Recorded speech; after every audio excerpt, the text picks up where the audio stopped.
Blog Talk Aloha, Radio. everybody. Aloha, everybody. This is Jennifer O. I'm from Kailua, Hawaii, on Oahu here. We have a special guest today, Tom Campbell, the author of My Big Toe. Hi, Tom. How are you? Hello, Jennifer. I'm just fine. Glad to be here. Yeah, we are very, very excited to have you here. One of the things that we will kind of start off talking about is you have some workshops, and we're going to get into that a little bit more for our listeners. You have one that's going to be on Oahu on June 12th, right? That is correct. It's going to be at the Unity Church of Hawaii at 3608 Diamond Head Circle in Honolulu. Okay, and then you have some more soon coming up in the next couple of weeks on the mainland? Yes, I do. I've got one in New York coming up. We're going to run it over 3 days, just the evening of April the 30th, and then all day on May the 1st and May the 2nd.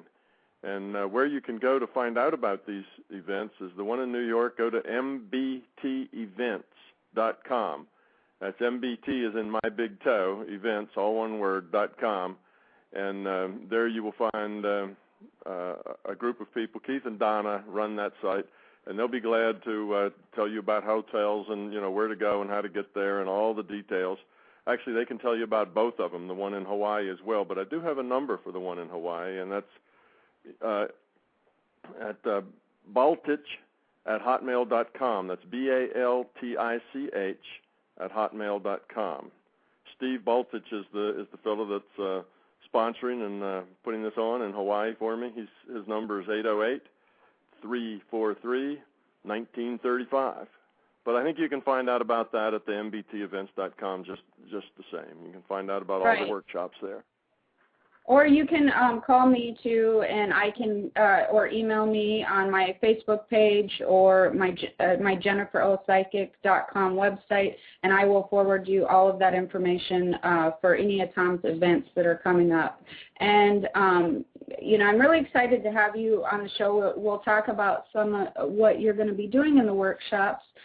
Because I think it's neat, and I think the listeners need to understand more. Me and you both teach a little bit about understanding outside of your physical reality. And I think that nowadays people are so grounded in their physical reality that they're missing such a very large part of who they are. And they're missing the largest part of who they are. Absolutely. Really, truly the essence of who they are, if you will. So that's right. When you look at go ahead. Well, when you look at it, you kind of come from a scientific standpoint, and I sort of come from the, you know, spiritual, the intuitive standpoint. But as we were talking about earlier, they really interlink with each other. Whether you're thinking from a logical, scientific standpoint or from a spiritual, metaphysical, it really intertwines.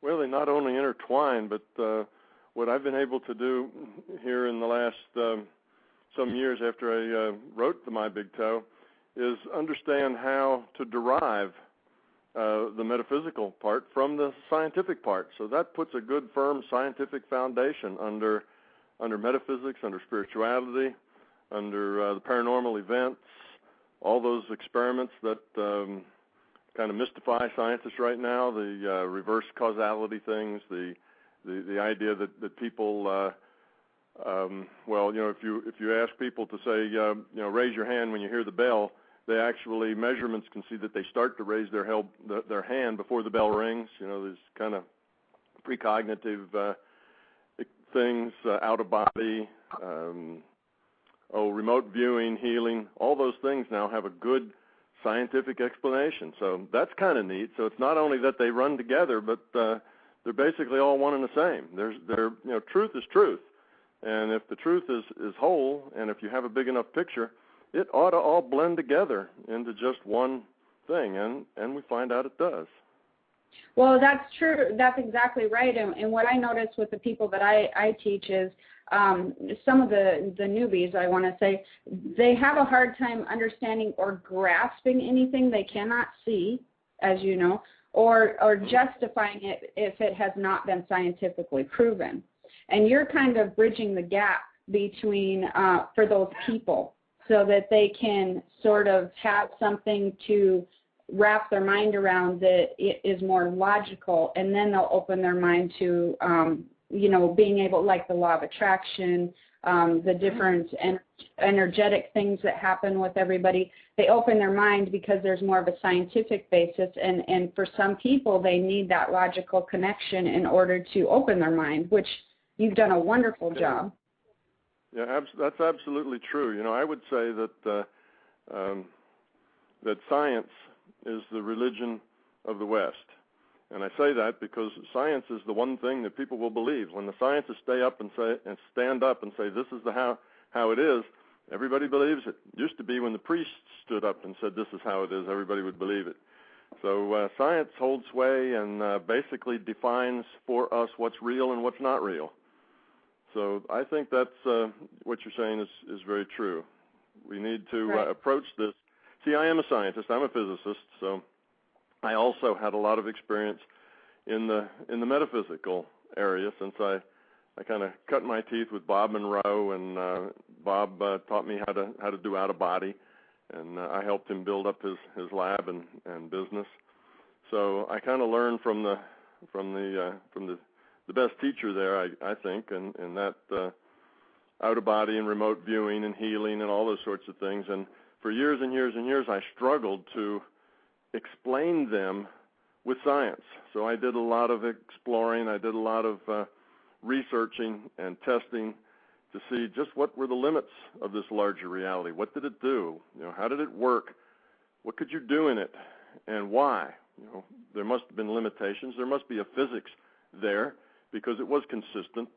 This larger reality is not just a random place where random things happen.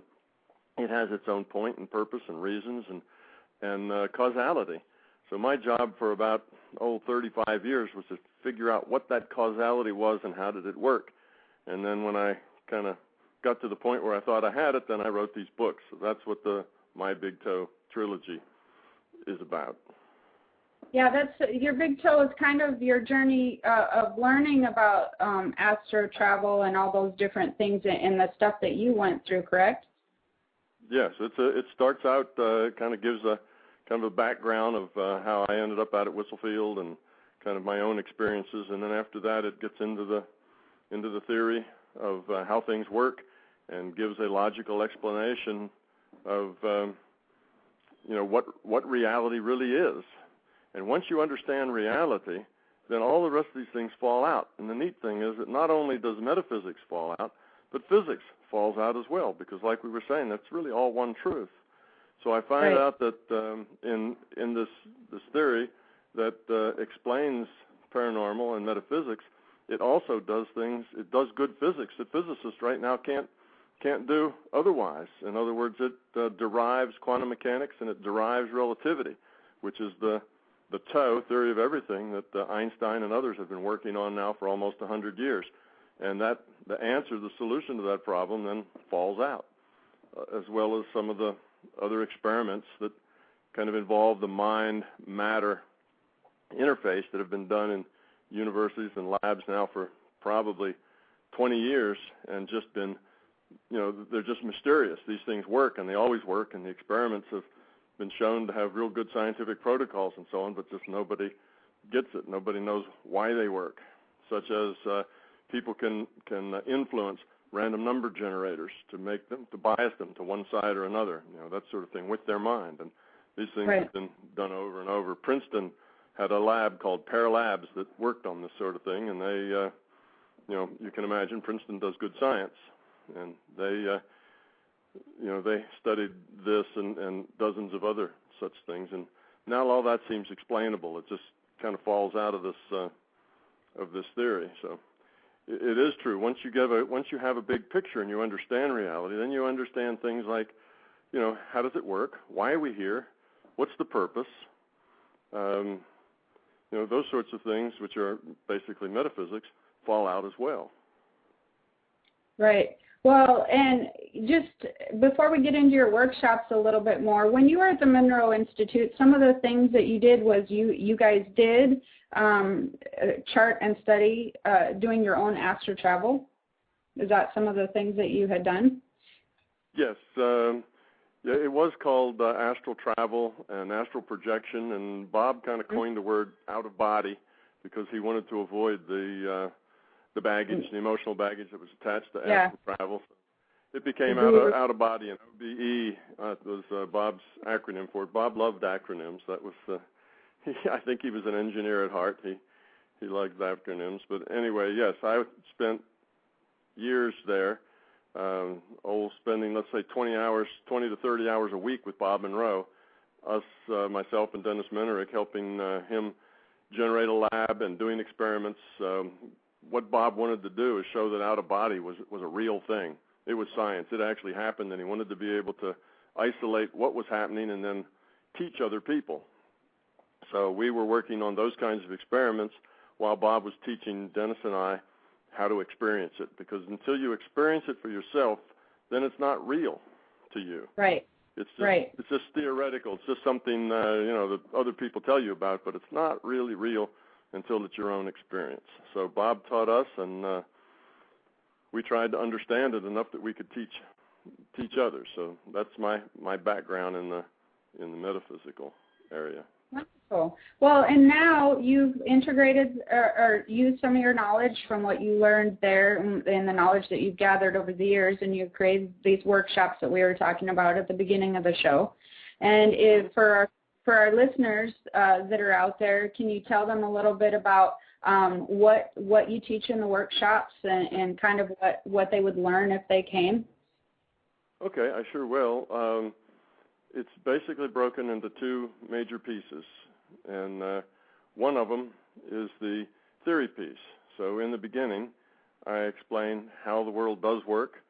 I explain, how the big toe, the theory of everything, explains science, derives quantum mechanics, derives things like synchronicity, and you mentioned the law of attraction and all these things. I give them a good scientific basis so that you can see logically what's going on and how reality functions and how it's put together, your purpose for being here, why this reality is here, why you're in it. So we go through all the theory first. It's basically, I just call that, the theory of existence, theory of reality. Then the second big block is about experience. Getting into that larger reality, experiencing it. How do you do that? What will you find when you get there? What are the techniques? And then I do some kind of hands-on, or maybe minds-on would be better, experiential stuff where we learn to heal other people, diagnose and and then heal.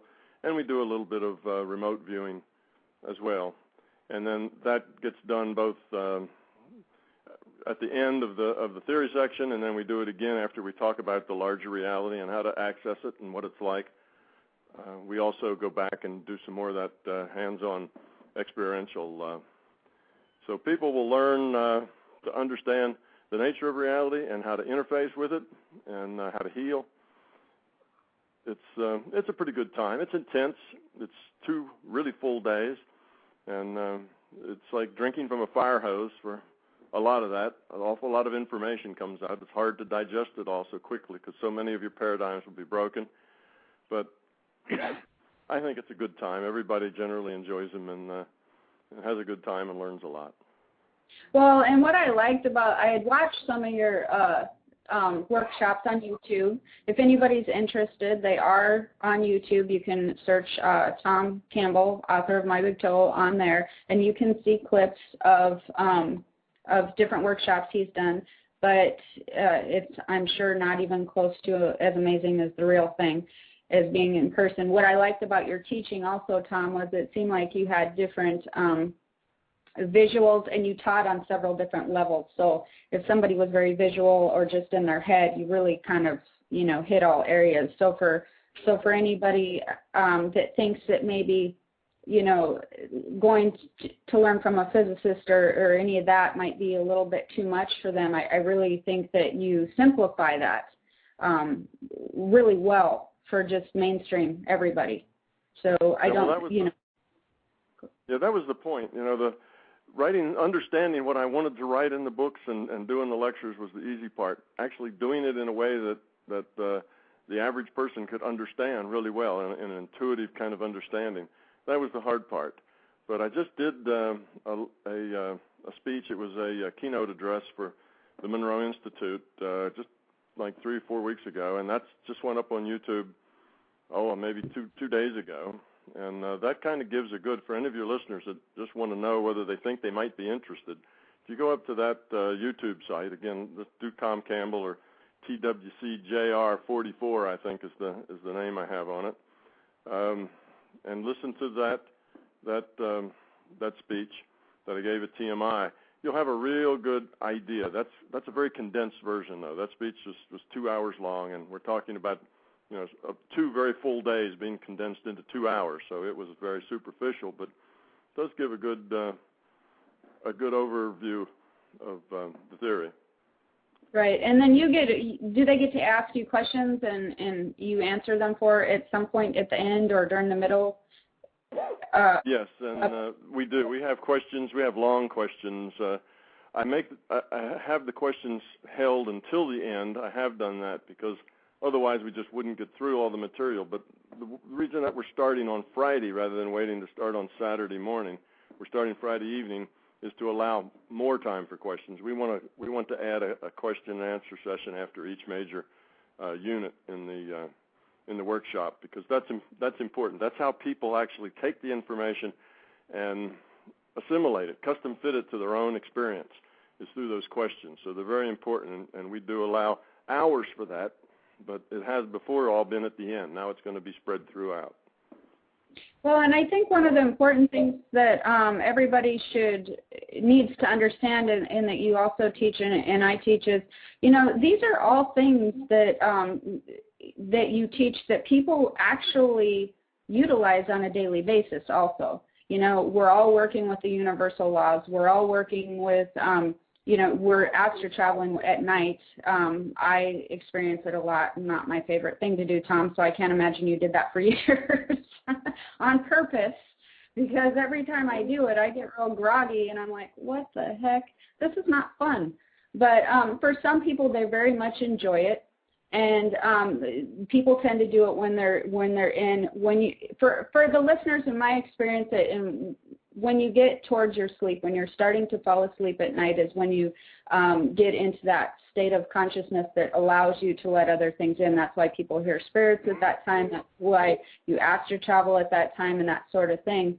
So everybody does a lot of these things, and they don't realize it because they are so grounded in the physical that they don't even understand what these things are.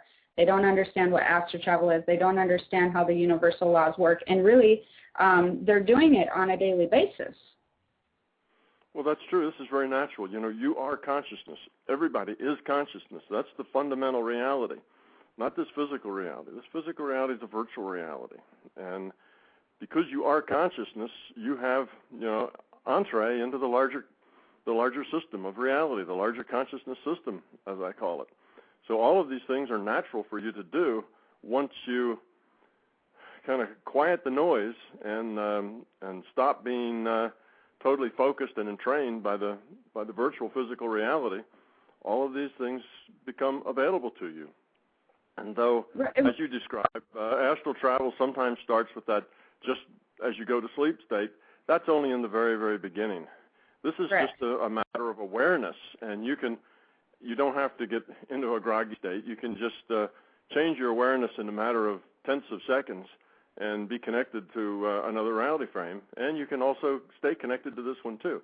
You can multi-process realities, and you can get to them and get back from them very easily without any difficulty. But now that takes a little bit of practice and a little bit of work to do that. But it's everybody's birthright as consciousness, if you will, to be able to use your mind to do the things that are paranormal in order to help you grow up, help you understand what you're doing, how to solve your problems.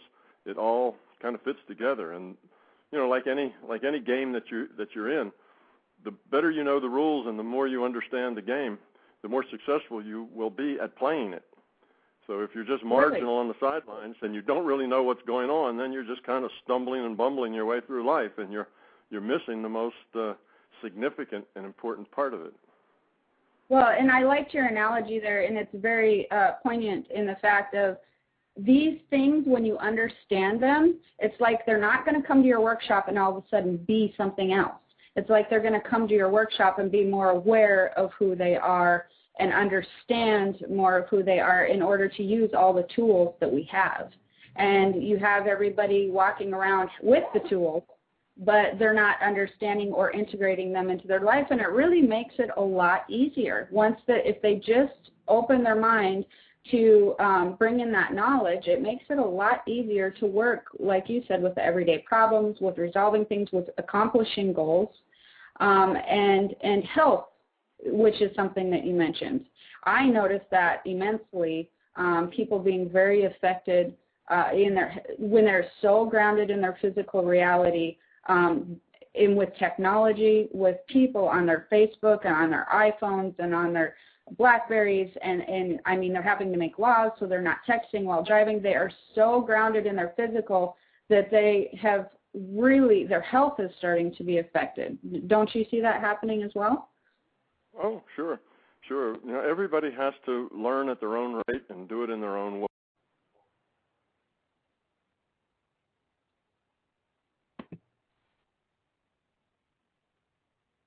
Hello? Oh. The intellect in the right direction. I think I lost you there for a minute, Tom. I don't know if everybody else lost you or if it was just me. Oh, I don't know. Well, we were talking about the health. Well, where do you want to pick up? Okay, let's just start over with the health thing again, and how people are being affected because they're not noticing. They're so grounded in the physical that they're not noticing any of the consciousness part of their health and how that affects their physical body. Well, the physical body, well, maybe I put it this way. You know, consciousness leads and the physical follows. So if you are not... if your mental state and if your consciousness is not doing well, is not, operating smoothly, is not healthy, then your physical is not going to be healthy. I mean, we see that in many ways. Look at the placebo effect. That's an effect that drug companies and doctors use and have to deal with all the time. And that means you have two groups of people, a control group and an experimental group, and you give half of them sugar pills and the other half some kind of new medicine, and you tell them all exactly the same things. This is a great new pill that's going to make you well. They find out that often the people getting the sugar pills have better health and get well better than the ones with the medicine. And of course, if that happens, that fails the medicine then as being effective, and the drug companies have to go back to work. But that's a test, a double-blind test that all drugs have to pass in order to come out on the market, and it's getting harder and harder for those drugs to pass that test. And the reason is that people who giving a positive intent, they say, oh, this drug's going to make me better. Just that positive intent will actually help heal them. They will actually get better. And this is not a trick thing like, oh, they just think they're better or they report that they're better. No, they actually do get better. It's based on their mind. Well, you take that out of the clinical setting, and it applies to everything that you do every day. If you're positive, if you're upbeat, if you are full of love rather than full of fear, then your life just gets better. Your health gets better. Your relationships get better. Everything gets better because that's the nature of the reality. It's consciousness growing toward love. So if you're playing the game and you understand the rules, you can do a whole lot better at it, and you're a whole lot happier with it than if you're just kind of walking around like a zombie, unplugged, and don't understand why you're here or what you should be doing. Right, and it all ties together, like you were saying, it with your intent, and it goes out there with the law of attraction and all those things.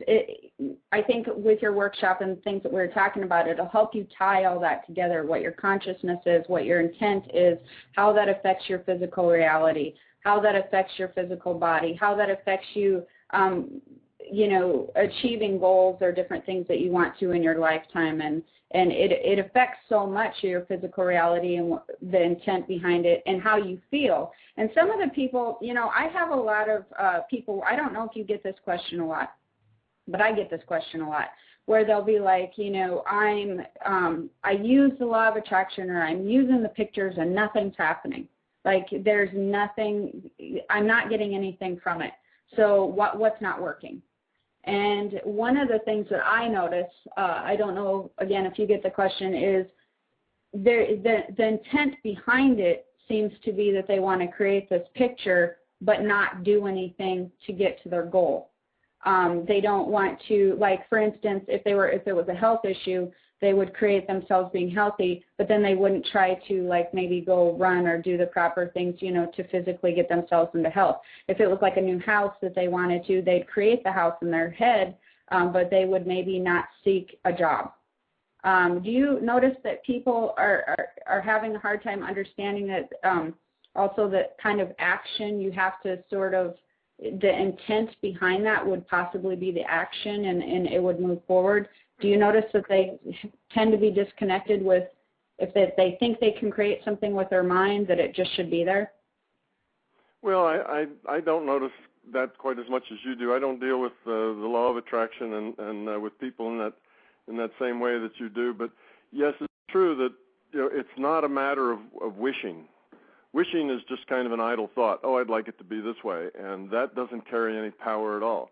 In order to affect things, you have to have a clear, focused intent.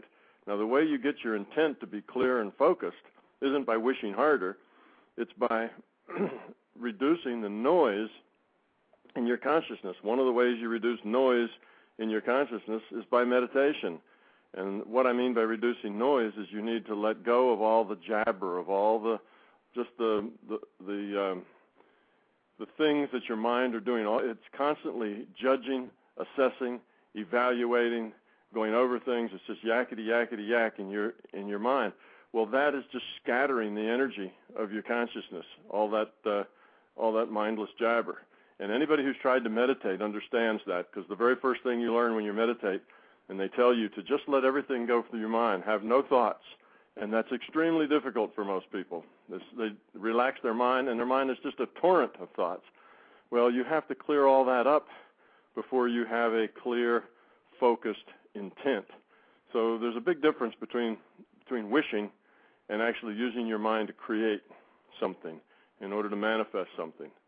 And one takes a little skill and practice and talent, and the other does not. Wishing takes no skill or effort at all. And you're not going to get anything if you don't put any effort into it. It's not a freebie. It's all about growing up. It's about becoming love. It's about changing yourself.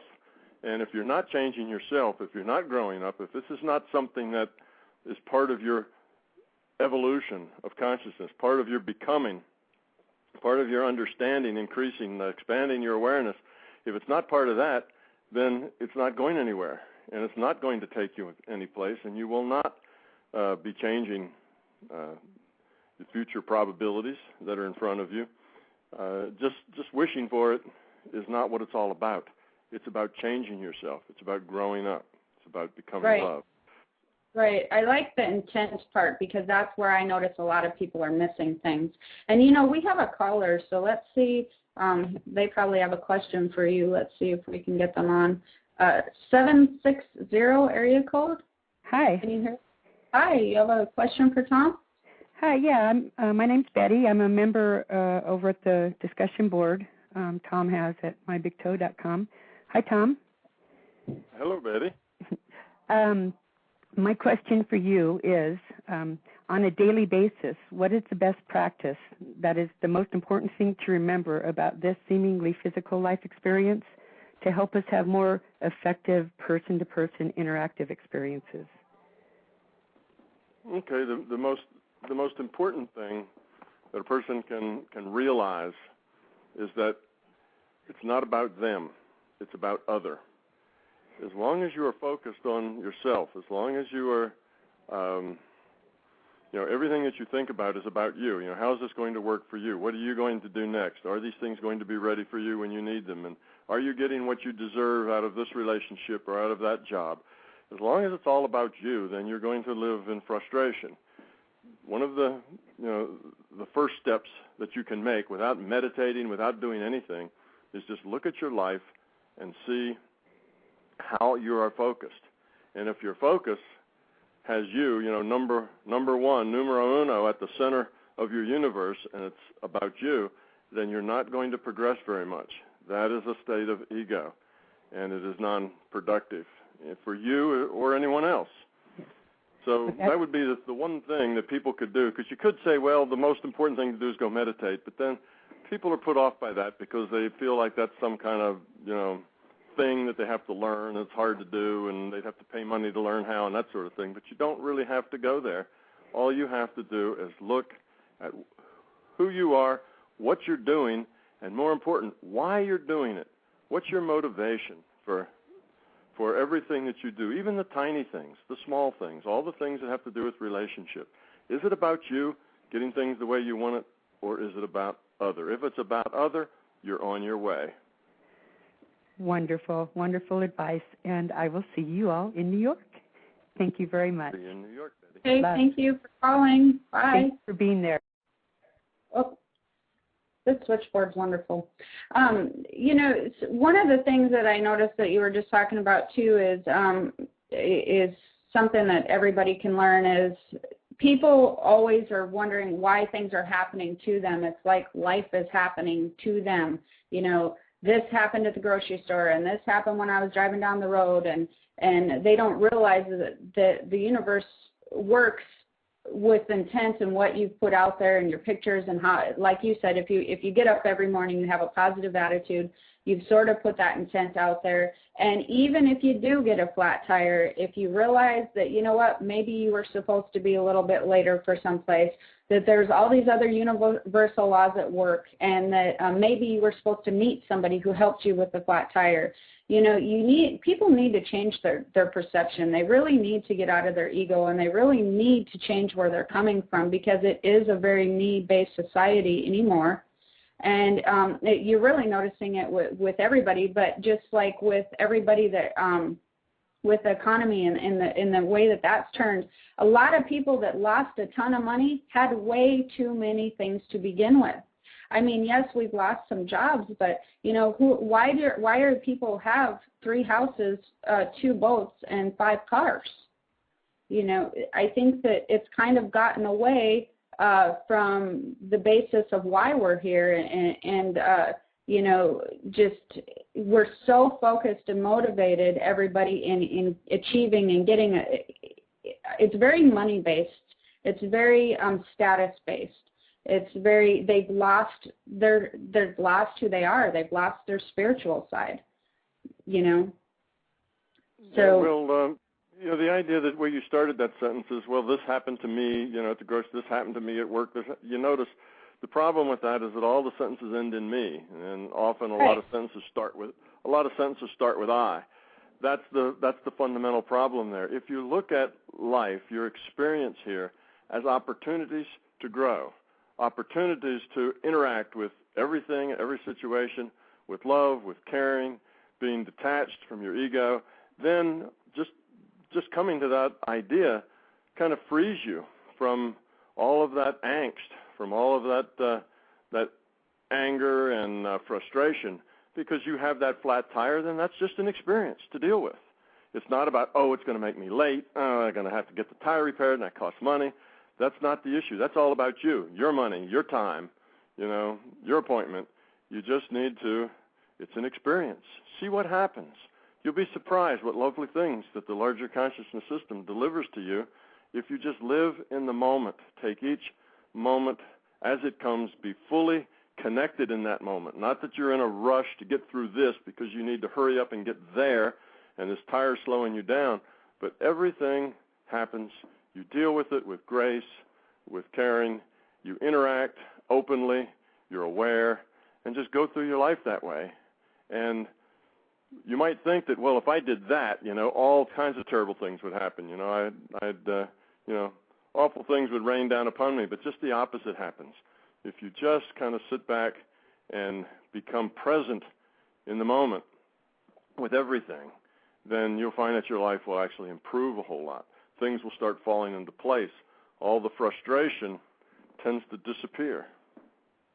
And that's true, and people need to be a lot more light with those types of things and see what the consciousness and the universal laws, see what's happening, or derive a positive attitude and just see where the flow takes you. Although that can backfire. I have a funny story I have to tell when you said that. I've taught my children this their whole lives, so this is their reality. And my son, I usually call him for school, and just to make sure he's up, because he's a teenage boy and he never wakes up. And one day I missed calling him. It was this week, actually, and I found out later that he had been about an hour and a half late for school. And initially, in my physical reality, I got a little bit like, wait a minute, why were you not on time that I didn't call you? And you know what his response was? But Mom, if I had rushed out to school on time, I would have forgot my homework on the counter. But Jessica, his sister, happened to be up and woke him up for school, and since she was up because he was late, she reminded him to take the homework. So the universe had something in store for him. He literally told me this, that the universe works in strange ways. You know this, Mom, so otherwise I would have forgot my homework. I'm like, well, how do you argue with that? You can't, it brought me right back into my spiritual side thinking, really what was the harm? He was an hour and a half late from school, and these are things that I'm trying to teach people that think, they think I don't deal with these frustrations like they do.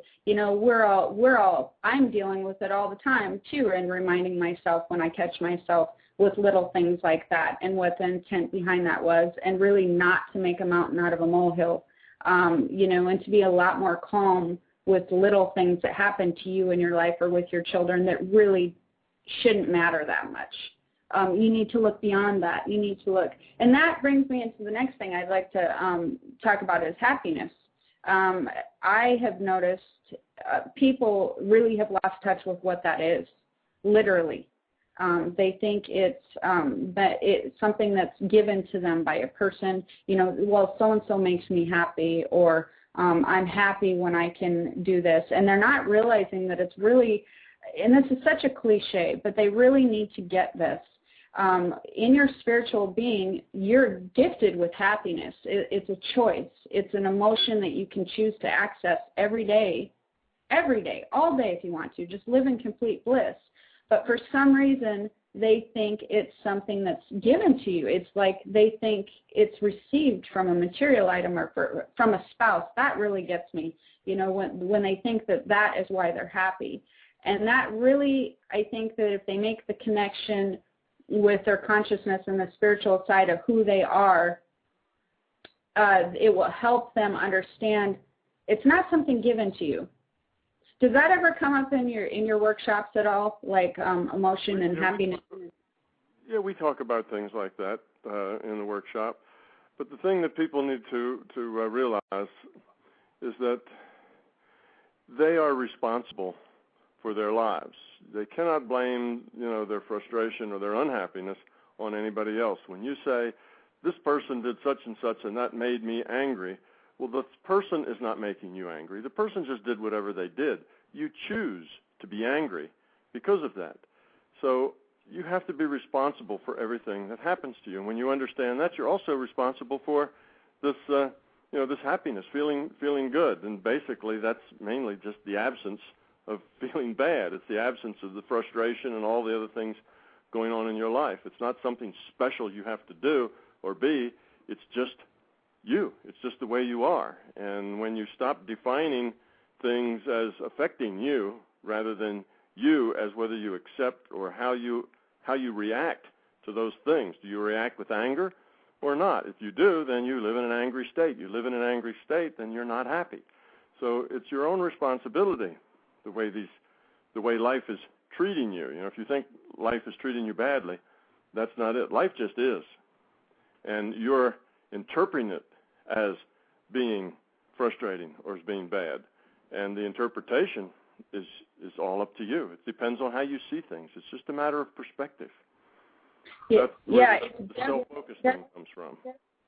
Yeah, it's definitely a perception because you derive your own perception, and nobody else can give you that perception because they've never had the experiences you've had during your lifetime. but you can shift your perception as well.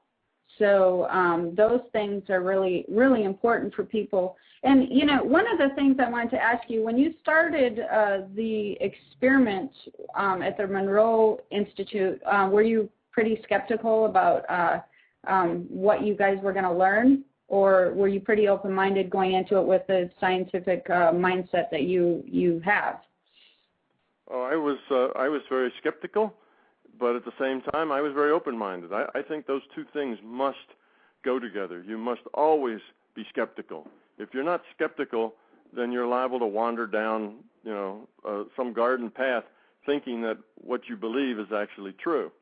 So you must always be skeptical, and at the same time, you must always be open-minded, because if you're not open-minded, then you cannot learn. You cannot take another step. You can't go anywhere other than just where you are. So those two things are important. And yes, I'm a physicist, and I was just a few months into my first job out of graduate school, and I'm still a physicist, and everything has to make sense. It has to be logical, and you have to demonstrate it. It has to be part of your experience, if you will, prove it. And that's just, I think that's a good attitude to have. And I entered that relationship with Bob Monroe with the idea that, I would see what happened. I was open to it. And if nothing happened, well, it would have been, worth the time invested just to see. If something did happen, well, we'd take it from there and, see what would happen after that. So you just kind of have to approach life as an adventure. And you just have to kind of go with the flow and where it takes you, and the opportunities that you have, and make the most of them. And you should always remain skeptical, and you should always remain open-minded. And if you do those two things, then you will progress. You will grow. You will find things that make sense. You will have experiences, and you will understand, what they mean. Your relationships will get better. So, yes, I was skeptical, and I still am. But I'm also open-minded. Right. Belief is the problem. It's when you believe something, then you're no longer open to actually think independent thoughts about it. So you need to let go of all the belief, all the expectations, all the fear, and then just experience as a objective, impassionate observer. You just be an observer, and from those observations, you learn, and then you can do experiments to see, well, let's try this and see how that works. And I'm very much an advocate of being an experimentalist in these things. You just have to try and see what happens. Try to understand what it means and try again. It's a long, slow process, but if you stay open-minded and you stay skeptical, you'll make real progress. Yeah, I actually think that's really important, because I have people that come to me. I do guidance, and I also, which we haven't really got into, that's probably a whole nother show. I do channeling. I talk to guides and get pictures and all those sort of things, which is how I help guide people. But they ask me, or I've been told before they've had readings with me and such, I'm skeptical of psychics, and I'll be like, yeah, me too. Like, seriously. And they'll laugh, and I'm like, no, I'm totally serious. I was very skeptical when I started my work as well, and I had questioned different things, and I had learned the things that I have learned by trial and error, and in my own sense, and what worked and what proved to be correct. And I think that everybody should always be skeptical with any of these things with their own experience. And I think that they should definitely be skeptical with anybody in the field of what I do. And I tell people all the time, you're built with your own internal guidance system, and that really should trump anybody's. It should trump even my advice to you if I'm doing a reading or something, because you just always want to trust your own guidance, and you want to be skeptical until you learn or it's proven to you in a different way. I think that's so healthy. I think it's healthy. But also what you said about letting go of your beliefs, you have to, I think it helps everybody to be more open to limitless possibilities.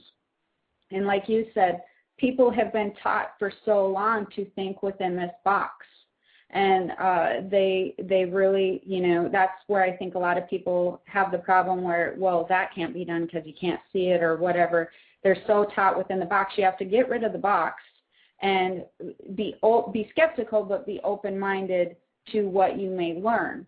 And then use your own internal guidance system, because I'm sure you have your own internal guidance system. I'm sure you use that a lot to guide you in your research and experiments, and work with that a lot. And then you probably document as well. Do you do both?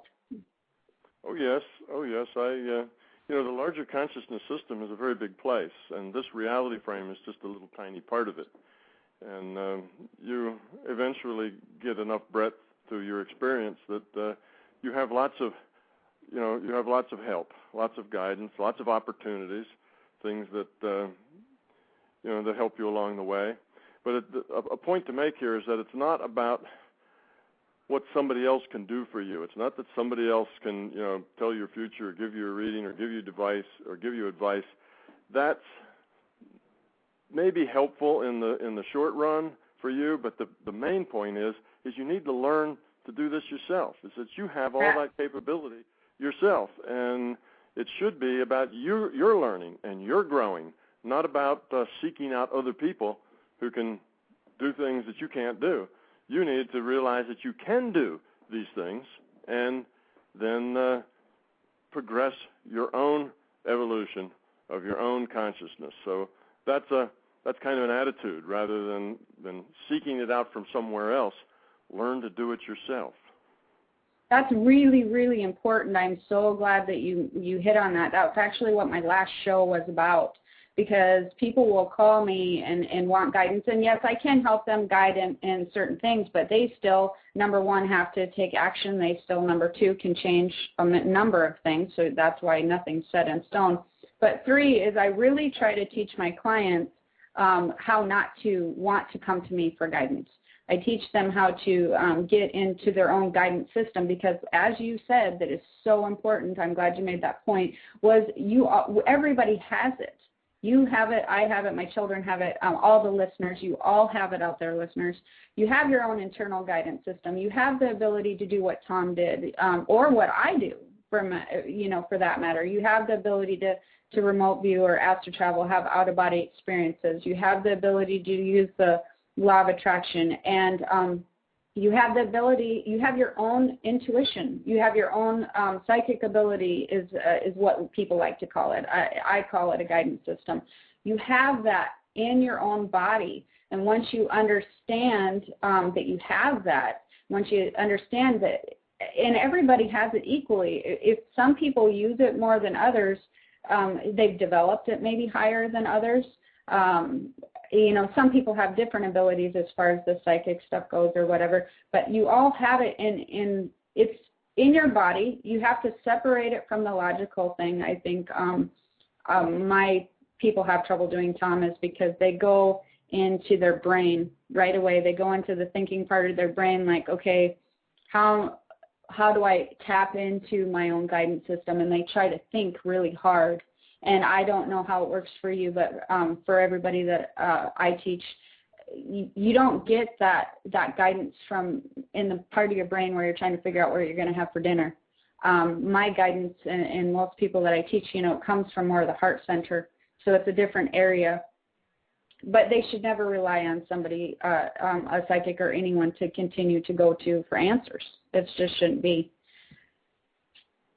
But that being said, you have, again, the couple workshops that are coming up, and they can come to you and learn about or go over.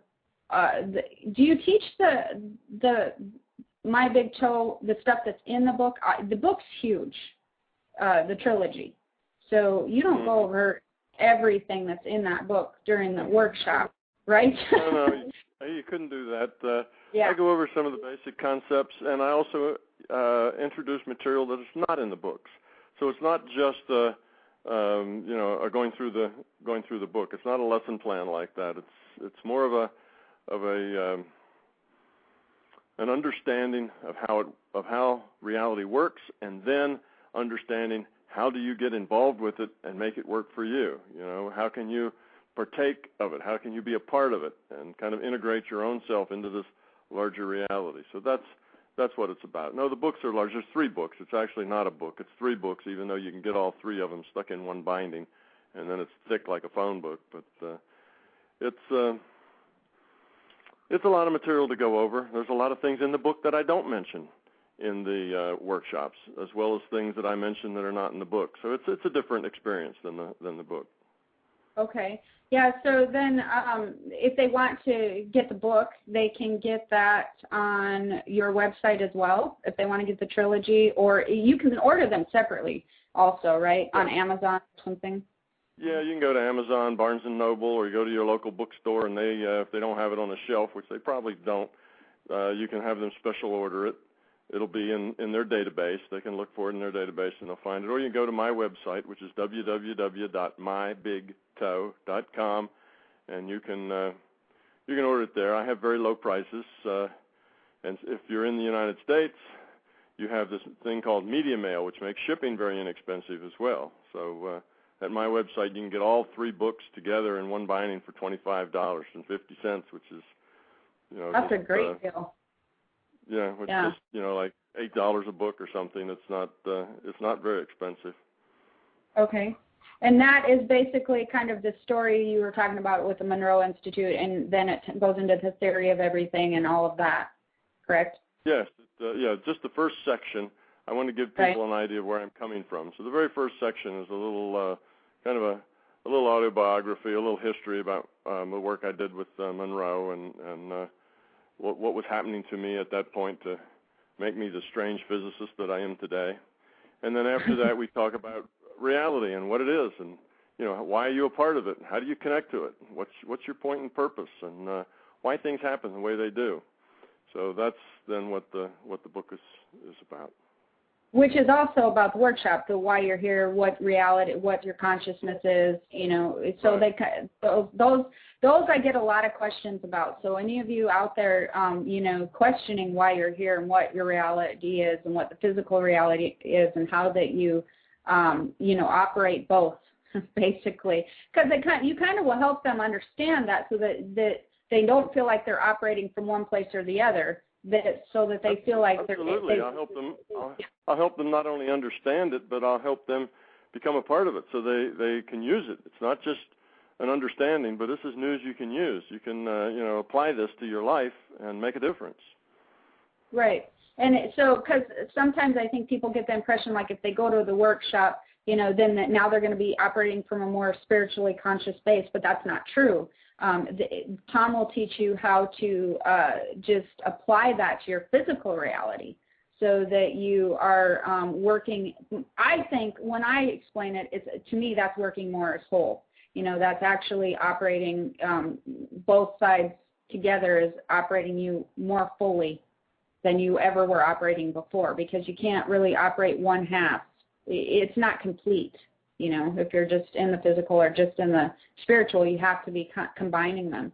Yes, so you have to be balanced. It's a matter of balancing the right and left hemisphere of the brain. The left hemisphere is the analytical part, and the right is the intuitive part. And you can be out of balance in either one of those 2 directions, but you're better off to be whole-brained and balanced in the whole thing. And nobody can make you more spiritual. Nobody is going to suddenly change you. You have to change yourself. You can't be changed by others. The only person that can change you is you. But what we can do is explain things to you, and hopefully that will give you some incentive to change yourself, because you can see now, how this reality works and where you're going in it, and the things you can do and why it's important. And once you get that kind of an understanding, that helps orient you to a more productive way of applying your energy and your time, and then you go about changing yourself. But if you just listen, if you read the books, if you come to the workshop, and all you do is listen to it intellectually and then walk away, you really won't have gained very much other than an intellectual appreciation of what you're missing. Right. But in the workshops, you will, and like we talked about, Tom will explain you how to actually apply these to your life as you know it now. So this is going to be an amazing thing for anybody who's going to be in the New York area, right? Soon? Yeah, and in New York, and then the one I have the one in Hawaii, like I say, in Honolulu. Now that's going to be a 1 day. That's not going to be the big 2-day thing that I do. That's just going to be 1 day. But we're going to go over most of the same material, and it's going to be a lot of fun. Right, and that's on June 12th in Oahu at Diamond Head University or Unity Church. Sorry. So these will be things that you can that will help you. So you can come, you can learn, you can get all the information on what your non-physical reality is, what your consciousness is, and how to apply that with your physical reality, your everyday life, and how it will work for you now. You will also have the opportunity to ask Tom questions. Like he said, there will be a question and answer session towards the end that you hold in both workshops, right? They'll be able to ask you things. Oh yeah. The one in Hawaii, actually, I'm going to have more questions. We're going to have a whole lot of Q&A in Hawaii. Right. Well, great. I'm excited. I will be there, and I'm really excited to go through the workshop and talk more with you about everything. And so check out the mbtevents.com. Check out the My Big Toe website, the www.mybigtoe.com. And you can email me if you can't find any of the information on Tom, and you can look at my website, myjenniferopsychic.com, and you can, or Facebook. And I think that you have a fans page for Facebook also, don't you? A fans page? Yes. I'm pretty sure that's on Facebook, and I have a lot of videos out on YouTube. There's lots of places to go. If you just put My Big Toe into Google or into YouTube or any of those, you will find me. Right, and that's so. Definitely, if you're in the area, you should attend. This is really going to help you in a lot of areas. Like Tom said, he talks about health, everyday stuff, just how to apply it to your everyday life. It's important. I think that you're going to gather a lot of knowledge that you can use. And if you're at all interested, please try to attend these events. And thank you again, Tom. Thank you so much for joining us. And I hope that your events do very well. I'm excited about the Oahu one. I think we'll be talking again in May. So if anybody has any questions. Okay. All right. Well. Thank you, Jennifer. It's been my pleasure to be here and talk with you today. Oh, my pleasure. And you have a good event, and we'll talk with you soon. Okay. All right, Tom. Thanks. You're welcome. Bye-bye. All right. Bye-bye.